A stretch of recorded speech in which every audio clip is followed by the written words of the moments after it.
Hot stuff, I've got a question for you. Have you ever been taught how to spend money within your business? You hear people talk all the time about return on investment. And there's probably been a chance that you have purchased something before and you feel let down with your investment. And it feels like that you have outlaid a lot of money and you haven't seen a return. I want to give you my process on how I actually determine if something is a good business investment. And we are talking about ROI.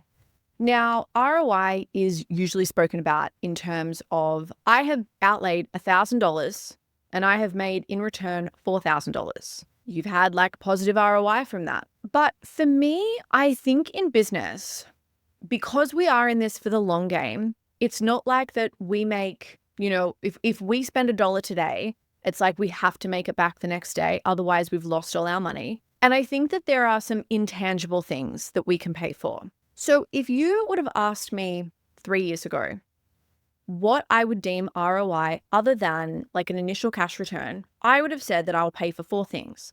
I will pay you for speed, ease, time, and knowledge. I would always buy those 4 things. And if I can get those 4 things, I will pay for that. That to me is good ROI because at the end of the day, if I have speed, you think about it, I'm going to be successful quicker. I'm going to make the money that I know that I can make a lot sooner, which means I'm going to have more time to make more money. Knowledge, you're upskilling me. We can even think about this in terms of Give Good Email. The people that are like, I'm kind of dabbling in emails for clients, like I'm a virtual assistant, but I want to become like an email specialist. Let me buy Give Good Email, say that I learned from Peter, I'm in Give Good Email, and now I can like 4x what I was doing before. Ease, self-explanatory. I want you to think about how you are hustling your little ring piece out in your business and ask, how would I make my life easier?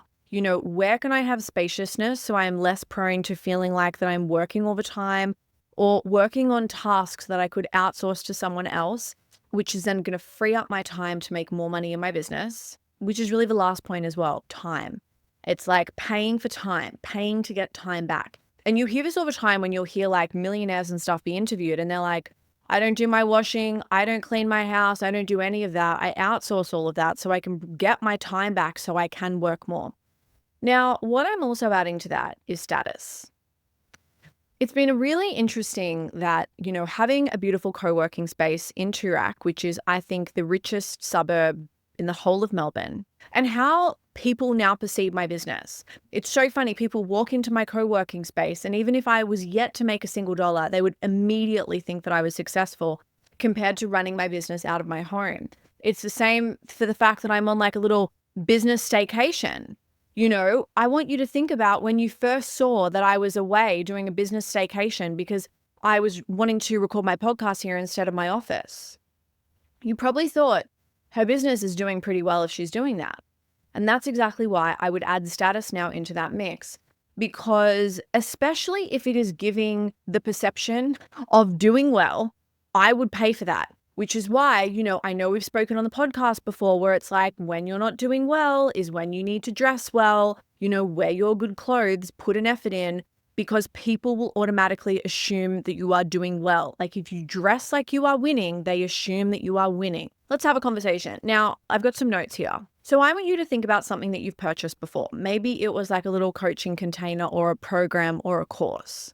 And I want you to think about what you had hoped to get out of it and ask yourself if you found it successful, if there was ROI. And then what I want you to do from here is ask yourself, how are you basing that? Now, a lot of the time we will think about the cash that we've made or if there has been a price increase. And what I will say as well is it is really good for you to track all of this stuff. I'm going to be honest. I probably would have clients that have worked with me that are like, I don't know if I've got ROI, but we have effectively doubled their prices. So it's really important for you to kind of like take stock of all of that.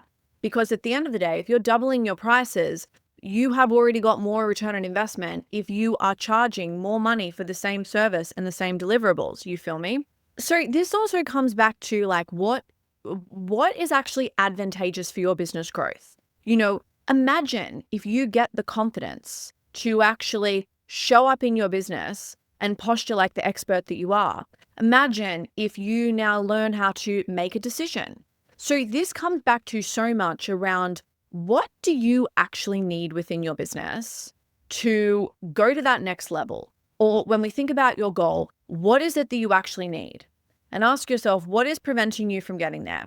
Now, for a lot of people, I would say it is knowledge, and I don't want to use the word accountability, but I would say it is someone that is holding the vision for them and is keeping them accountable for that vision and for their future self, which is so much what I do with my clients. It's like, I will keep them on task, and anytime they want to limit themselves and think small, I will be like, no, like, keep going. I have this with a client at the moment, and she's like, I would like to sell out a couple spots in this thing before I go away. And I'm like, why don't you just sell all of them before you go away? And, I would say that that is something really powerful for my clients, because I hold them to that higher standard that they may not have access to yet, okay? Because they don't have any evidence. And this is really important for you to differentiate in business around what is an expense versus what is an investment. And it's funny because there's some stuff that I just won't pay for. And on paper, it may feel cheap. You know what I mean? Like, it could be a software that's $25 a month. But for me, if I know I'm not going to use it, it's all of a sudden really expensive compared to me being like, I want a new website and that's going to cost me $10,000. I see that that's a good investment. And the reason that it's a good investment is we go back to like what I pay for. Remember, speed, ease, time, knowledge, and status. What's that buying me?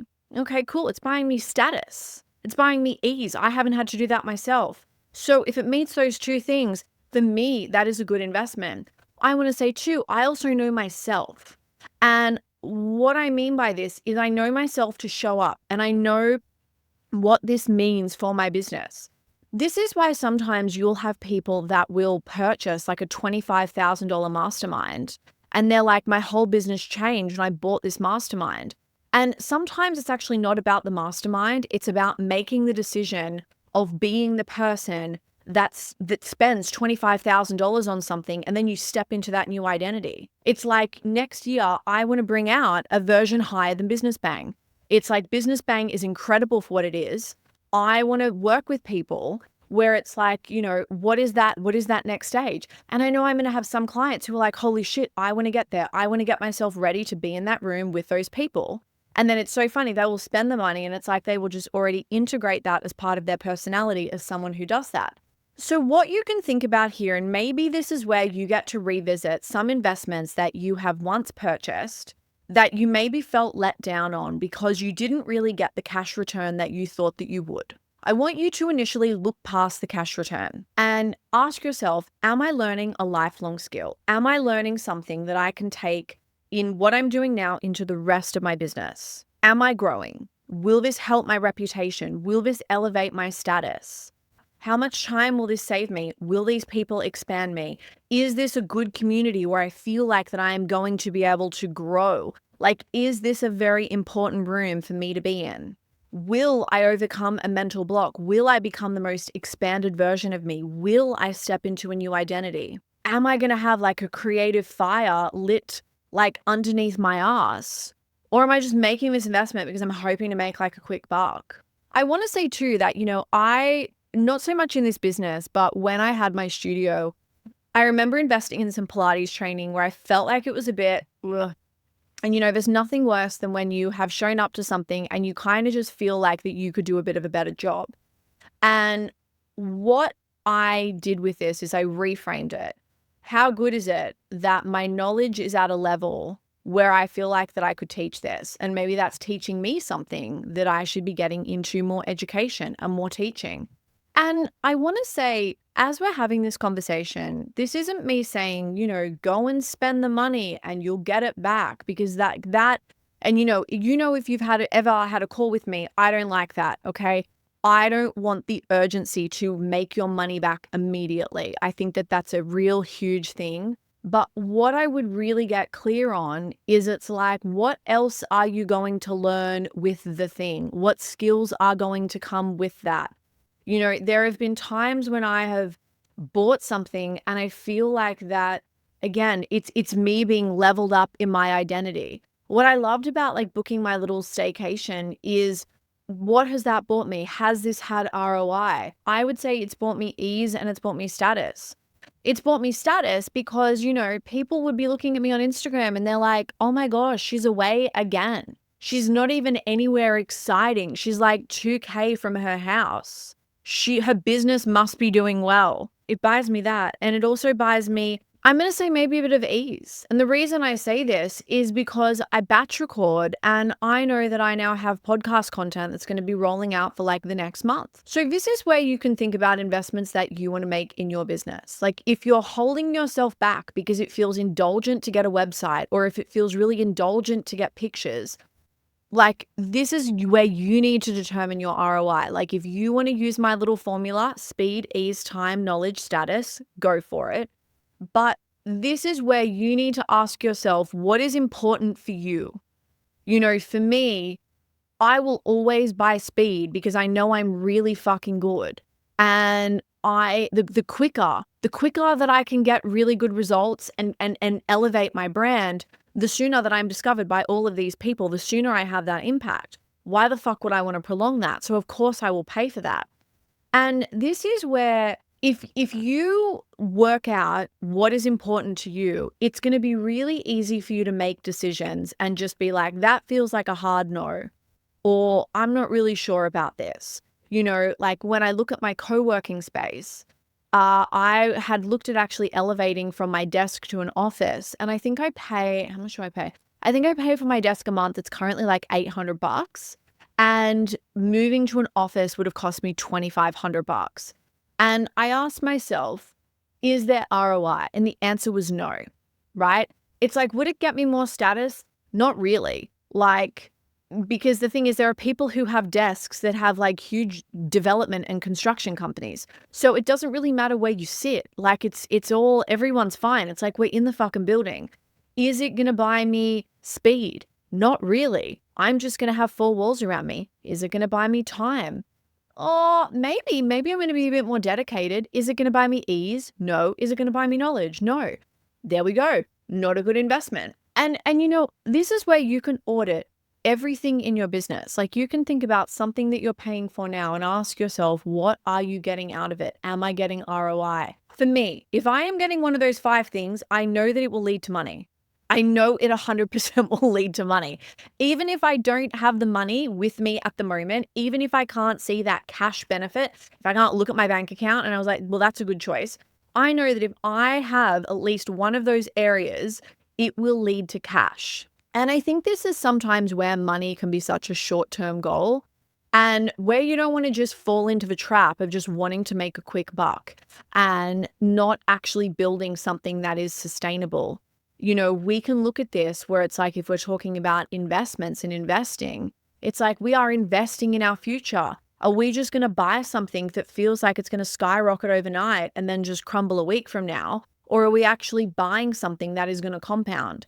So I know for me, let's go back to my website, the amount of people that are like, oh my gosh, your website's so good. It's so editorial, like it's really beautiful. That was a sizable investment. I worked with an incredible company. I did a shoot. The amount of time that went into writing the copy, which I did myself, but it was so worth it. And the reason it was worth it is because of how much it benefits my business. Now, I didn't pay that and then instantly make all this money back, but it has been something that has grown and compounded over time. And because of that, it has delivered dividends in terms of cash. I don't know if that's the right word because I actually know nothing about like the stock market and investing, but I think that sounds right. And I think this is where if you ever get asked by someone to do a case study or a testimonial, and if they're like, have you had ROI? Think beyond cash. Think about tangible skills that you have learned. Think about time that you have bought back. Think about a network that you have access to. Think about qualities that you have upskilled in yourself. Like, can you make a decision? Are you more creative? Are you more innovative? Think about all of the things that you have access to that will actually help you make cash in an easier way. And hot stuff, that's all we have time for today on this episode of the Business Fondle podcast. And I want to tell you one thing. What time is it? It is 7:47. I went out to dinner with my mom and I've had a cracking headache all day. I've literally felt like warmed up shit. And I came back to the room and I was like, oh my God, I feel like shit. But I had this episode in the back of my mind, and I'm like, look, sit down and record it. If it's crap, you don't have to publish it, but just get it out. Who knows what will happen? I feel good. I feel great. And I feel that we are done. I think since I've been here, how many episodes? I think I've done 8 episodes. And I also filmed some videos for Business Bang as well. Just some little 5-minute explainer snippets. It's so funny because I was like, I wish I was more productive. Damn this headache. And I'm like, baby girl, you've done so much. What a productive staycation this has been. So hot stuff. I love this. I love you. I love you more than the delicious steak that I had. I just had I think it was like a Scotch fillet, medium rare, with some chippies and a nice little sexy. You know what is annoying? I want a Diet Coke. And they only had like Coke no sugar, and it's fine. But I don't know what has happened to Diet Coke. Where has it gone? I feel like I'm a Diet Coke girl, but I feel like that the hospo people just keep pushing the Coke no sugar. And I'm like, is it the people that are pushing it? Or is it they can't get supply? Like, what is it? And it's so funny because if you were to rewind like 5 years, I would never touch that shit. I would never touch a soft drink. And then I don't know what happened. I also never used to be able to drink it, like ever. It would just send my stomach into this just like, it was not good. Let's just say it wasn't good. And now, I don't know, it's like I hit like 36 and my body was like, okay, babes, you can drink soft drink now. So I love you more than that. I love you more. Like, I feel like I'm more resilient now. I feel my constitution used to be like a little roadside daisy in like 40-degree weather that looked like it had been pissed on, and you just had to blow on it and it would like die. Like, I did not have a good constitution.